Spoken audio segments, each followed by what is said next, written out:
Hello students.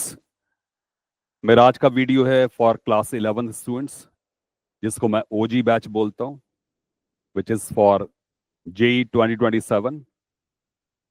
तो बेटा आज मैं इस बारे में बात करूंगा कि आपको फिजिक्स कैसे अप्रोच करनी चाहिए, फिजिक्स में न्यूमेरिकल सॉल्विंग स्किल को कैसे इंप्रूव करें, हम ऐसा भी क्या करें so that your numerical solving is improved. बेटा सबसे पहला पॉइंट ये है कि न्यूमेरिकल सॉल्विंग कोई इनबॉर्न टैलेंट नहीं होता है, it has to be developed. ये एक स्किल है, एक स्किल की तरह इसको डेवलप करना होता है। लेटरल थिंकिंग डेवलप करनी होती है, और उस लेटरल थिंकिंग को डेवलप करने में आपके पास राइट काइंड ऑफ मटेरियल होना चाहिए, आपके पास एक स्पेशलाइज कोच होना चाहिए जो आपकी प्रॉपर मेंटरशिप कर सके, सो दैट आप कहीं रैंडमली इनडिसिप्लिन मैनर में इधर उधर भटक नहीं रहे हो।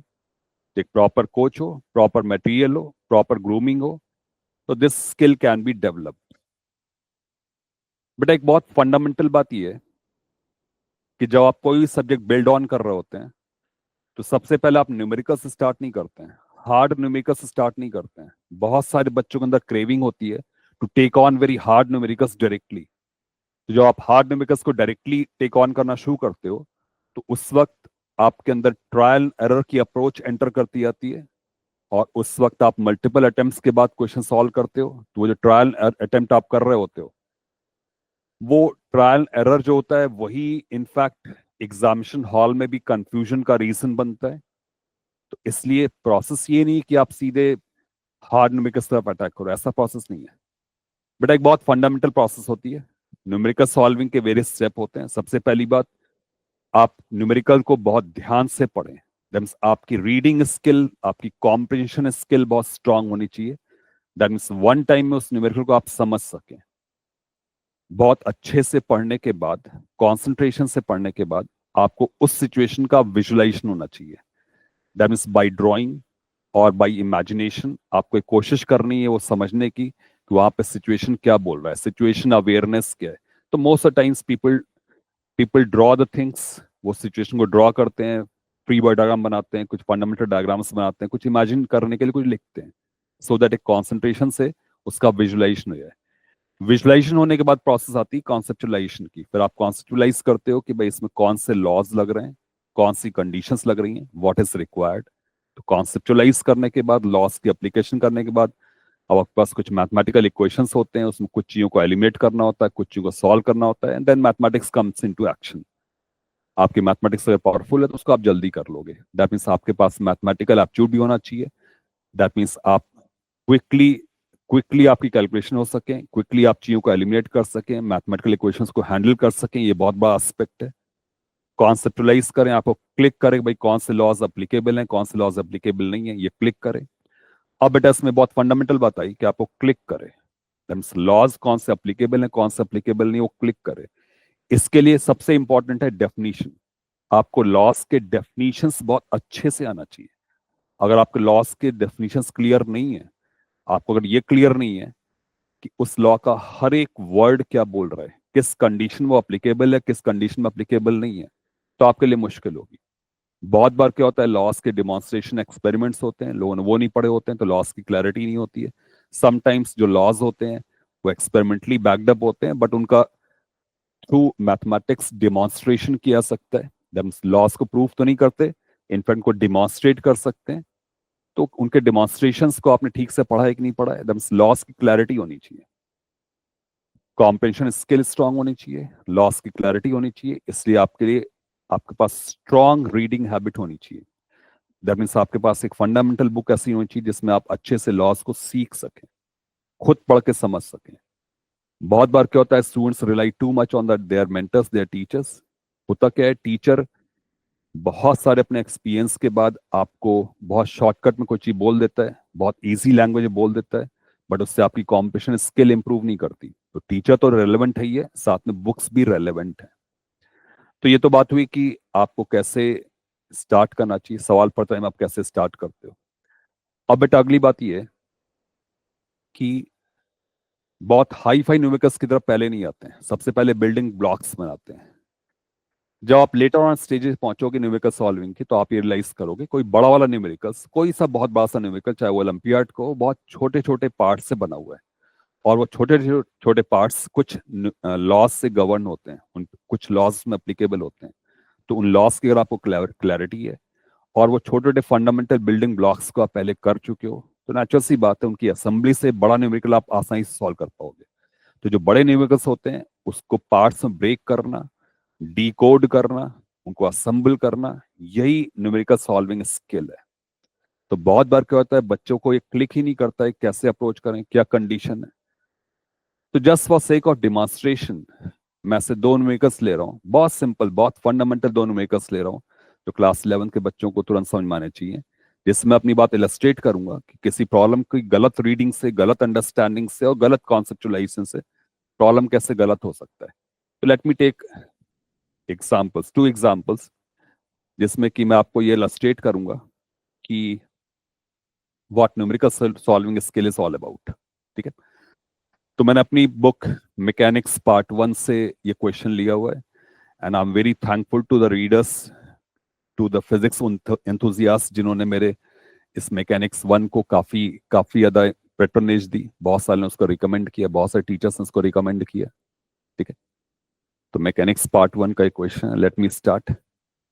तो सबसे पहले तो मैं आपसे कहूंगा कि आप take take 2 minutes of time, इस वीडियो को पॉज कर दो, उसको अपने आप से अटेम्प्ट करो, देखो तुम्हारा क्या आंसर आ रहा है, अटेम्प्ट इट।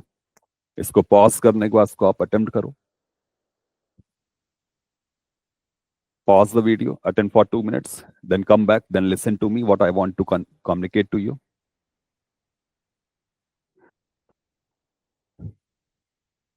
तो एक आप अपना अटेम्प्ट कर लो इसका, 2 मिनट पॉज करके, उसके बाद मैं बात करता हूँ। Okay, let me start. मैं क्या कहना चाह रहा हूँ, a speeder moves at a constant speed of 15 metre per second in a school zone। एक स्पीडर है, वो स्कूल जोन में 15 मीटर पर सेकेंड जा रहा है, कांस्टेंट स्पीड है। अब इसमें एक क्वालिफाइंग वर्ड हो गया, constant speed. A police car starts from rest, एक पुलिस कार रेस से स्टार्ट कर रही है, just as the speeder passes it, जैसे स्पीडर उसके पास से निकल रहा है, उस टाइम की बात हो रही है। The police car accelerates at 2 metre per square until it reaches its maximum velocity of 20 metre per second.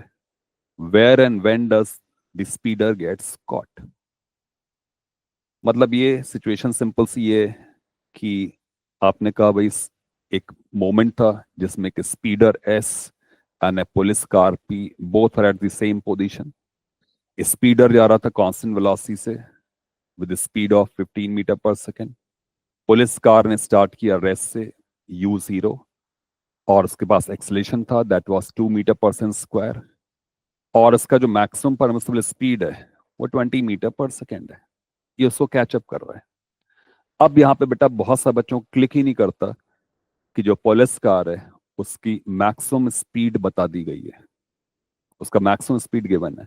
Let me calculate कि वो मैक्सिमम स्पीड कितने टाइम अटेन करता है, क्योंकि इसका एक्सेशन 2 मीटर पर स्क्वायर है, तो मैक्सिमम स्पीड कितने टाइम में अटेन होगी, वो v को u प्लस 80 से आएगा। इनिशियल वेलोसिटी 0 थी, यहां से आप देख सकते हो वेलोसिटी 20 है, एक्सेशन 2 मीटर पर स्क्वायर, तो टाइम टेकन इज 10 सेकेंड। तो 10 सेकेंड वो अपनी मैक्सिमम स्पीड पर आएगा। अब मैं देखता हूँ 10 सेकेंड में स्पीडर कहाँ पहुंच गया। तो चल रहा था 15 मीटर पर से, तो स्पीडर पहुंच गया है इन दिस 10 सेकेंड्स 150 मीटर पर।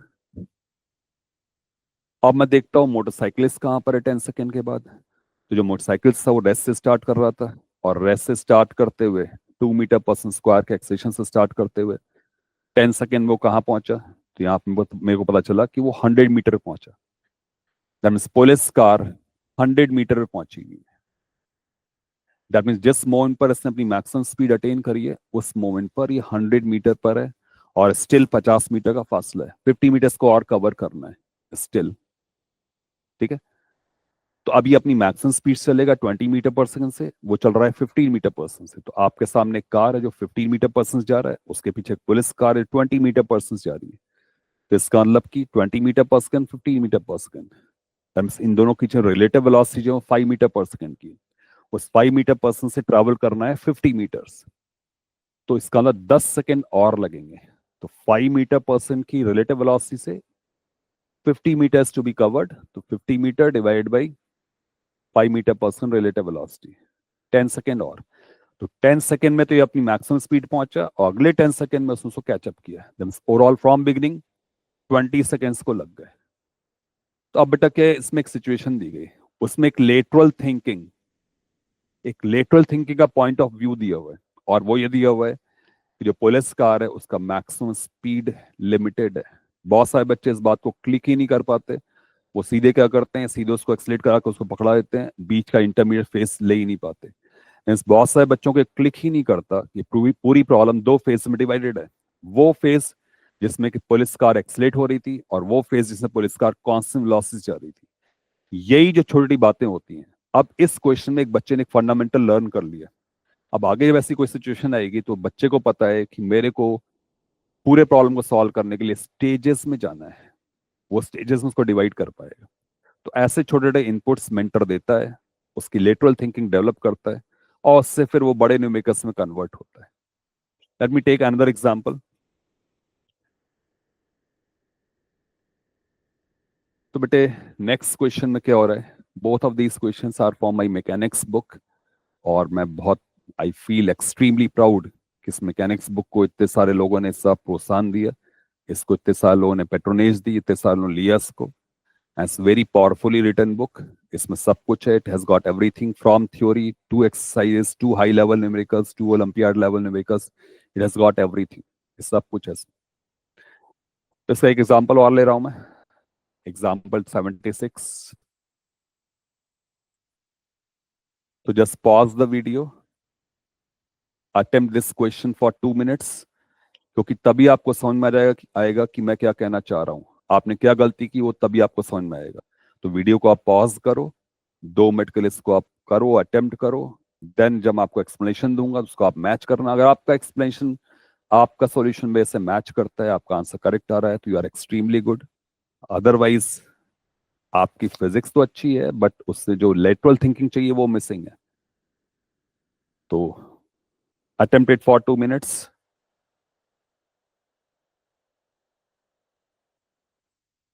Now let me explain it. अब क्वेश्चन आपसे कह रहा है कि there are two cars approach each other on a straight road, car A moves at 16 metre per second, car B moves at 8 metre per second. That means एक straight road है और straight road पर there are two cars. अब आपको एक drawing बनानी चाहिए, भाई आपके पास दो कार्स हैं, एक कार ये है एक कार ये है। ये कार वीबी वेलोसिटी से, वीओबी इसका मतलब इसकी इनिशियल वेलोसिटी है, वीओ इसका मतलब ये इसकी इनिशियल वेलोसिटी है। ये रिटार्ड कर रहा है विद सर्टेन एक्सेशन, ये भी रिटार्ड कर रहा है विद सर्टेन एक्सेशन। तो ये इनिशियल सिचुएशन है, दो कारें एक दूसरे को अप्रोच कर रही हैं, बोथ आर रिटार्डिंग, ठीक है। और उन दोनों की जो इनिशियल सेपरेशन था, initial separation was 45 metres, problem में गिवन है। एक 16 मीटर पर्सन चल रहा था, दूसरा 8 मीटर पर्सन चल रहा था।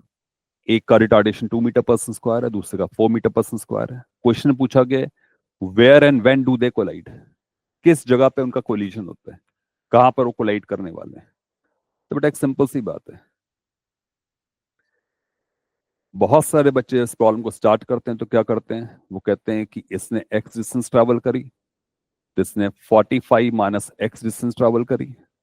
वो इस 45 माइनस एक्स की इक्वेशन लिख देते हैं, इस एक्स की इक्वेशन लिखते हैं, दोनों को इक्वेट करते हैं, दोनों की डिस्टेंसेस को सॉल्व करते हैं। सॉल्व करने के बाद एक क्वाड्रेटिक आता है, उस क्वाड्रेटिक से उनके पास ये दो आंसर आते हैं। तो हमारे पास भी दो आंसर आए होंगे, 3 second and 5 second, 3 second and 5 second, ठीक है। ये आपके पास आए होंगे बट वो आंसर नहीं है, that's not the answer. Actually क्या हो रहा है कि हम ये पता करते हैं when does the car be stop. तो कार भी स्लो डाउन कर रही है 4 मीटर पर स्क्वायर से, कार बी की स्पीड है 8 मीटर पर सेकेंड, फार velocity 0, 8 metre per second minus 4t, ये आस पर चल रहा है t equal to 2 second. That means t equal to 2 second पे कार बी स्टॉप कर गया। तो इसका 3 सेकेंड वाला तो ऐसे ही आंसर गलत हो गया, कार बी तो चली ही नहीं है, वो 2 सेकेंड में स्टॉप कर गई है। अब मैं पता करता हूं कि कार बी ने इस टाइम इंटरवल में कितनी डिस्टेंस ट्रेवल करी है। तो फार वेलोसिटी 0, इनिशियल वेलोसिटी 8 था, -2 AS।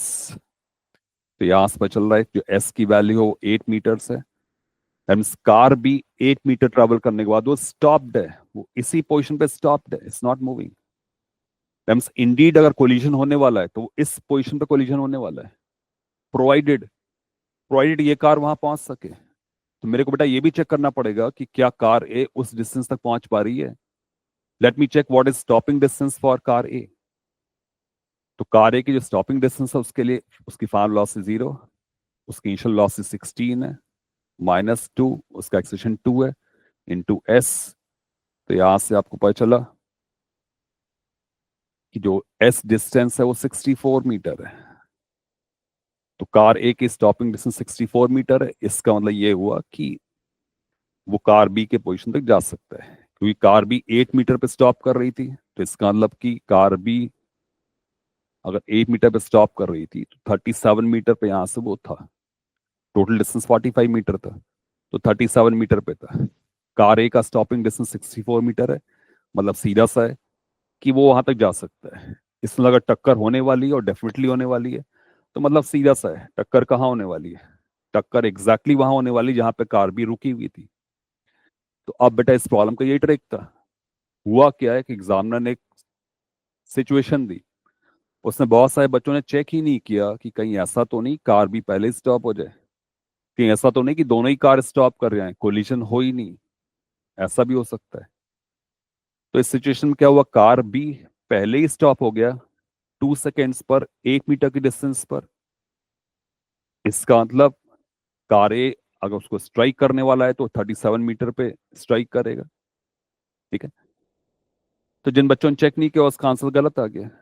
अब जो एक्चुअल आंसर वैसे आएगा कि this car A has to move by 37 metre.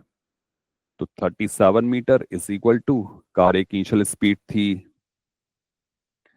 Car A की इनिशियल स्पीड थी 16 टी -1/2, उसका रिटार्डेशन था 2 का 2t²।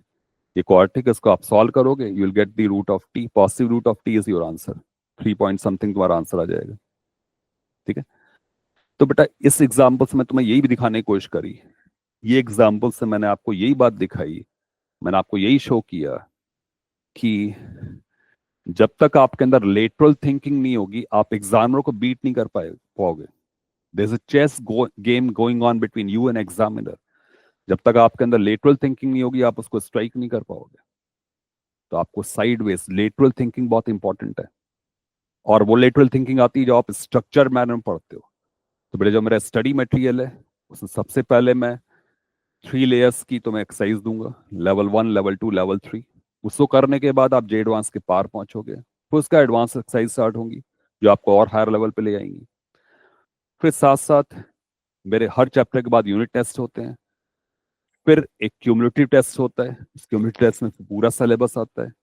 In addition to that, in addition to this, मैंने स्टार्ट किया है फिजिक्स ओलंपियाड प्रिपरेटरी टेस्ट, जिसमें कि मैं थोड़े अच्छे लेवल के क्वेश्चंस देता हूं उसी चैप्टर्स पे, सो दैट आपका फिजिक्स ओलंपियाड का लेवल भी कवर होता रहे। तो फिजिक्स ओलंपियाड कोई बहुत सेपरेट चीज नहीं होती है। मेरे ओजी बैच में students are very highly enthusiastic about the physics olympiad, और उनके लिए मैं पूरा कंप्लीट इनपुट दे रहा हूँ। फिजिक्स ओलंपियाड्स के लिए जो चाहिए उसका कंप्लीट इनपुट दे रहा हूँ। In fact in addition to class 11th मैं 3 बिग चैप्टर्स जिनका बहुत बड़ा कंट्रीब्यूशन ओलंपियाड्स में होता है, for example optics, current electricity, heat and thermodynamics, modern physics, इनका काफी बड़ा कंट्रीब्यूशन फिजिक्स ओलंपियाड में होता है। इसकी मैं अलग से सेपरेट उनको मैंने एक्सेस दे रखी है, कोई अलग से पढ़ रहे हैं इन सब्जेक्ट्स को, इन एडिशन टू क्लास 11th। तो पूरा एक बहुत ही हाईली एनर्जेटिक माहौल बना हुआ है, बहुत ही कॉम्पिटिटिव माहौल है, और इनफैक्ट बच्चे बहुत अच्छा कर रहे हैं। उनका जो टेस्ट का रिजल्ट्स आ रहा है और जो उनकी अटेंडेंस है वो बहुत हाई लेवल, पीक लेवल पे, दे आर एक्सट्रीमली मोटिवेटेड। तो जो बेटा ओलंपियाड होता है उसका सिलेबस एग्जैक्टली जे एडवांस का होता है, बट उसके प्रॉब्लम्स थोड़े से डिफरेंट लेवल के होते हैं, तो उस फ्लेवर को हमें देना होता है। तो जो भी स्टूडेंट्स मेरे ओजी बैच में पढ़ रहे हैं वो ऑटोमेटिकली फिजिक्स ओलंपियाड की प्रिपरेशन भी कर रहे हैं। तो मैं आपको ये बात जरूर रिकमेंड करूंगा कि if you are an physics olympiad aspirant, तो तुम्हारे को ओजी बैच जरूर ज्वाइन करना चाहिए। इसका न्यू फेज स्टार्ट हो रहा है इन कमिंग वीक। 8 मई से नया फेज जिसमें कि हम न्यूटन्स लॉज ऑफ मोशन से स्टार्ट करेंगे। ये वो फेज है जो टर्निंग पॉइंट होता है, जहां से मैकेनिक्स का सेकेंड पार्ट स्टार्ट होता है और वो फर्स्ट पार्ट से ऑलमोस्ट इंडिपेंडेंट होता है। फर्स्ट पार्ट भी आपका कवर होगा, वो भी पैरेलली में कवर कराऊंगा। बट ये गोल्डन अपॉर्चुनिटी है to be with those students जो ऑलरेडी एक बिल्कुल रनिंग स्टेट में आ चुके हैं और फिजिक्स ओलंपियाड के लिए बिल्कुल ही एकदम एग्रेसिवली वर्क कर रहे हैं, अच्छी फिजिक्स के लिए एग्रेसिवली वर्क कर रहे हैं। तो इसकी मोस्ट क्रूशियल जंक्शन जिसमें आप मैं इस बैच को ले सकते हैं, एन अपॉर्चुनिटी फॉर यू। तो मैं आपको बस यही कह सकता हूँ, join it and enjoy the physics, the real physics और एक game changer physics. Thank you everyone.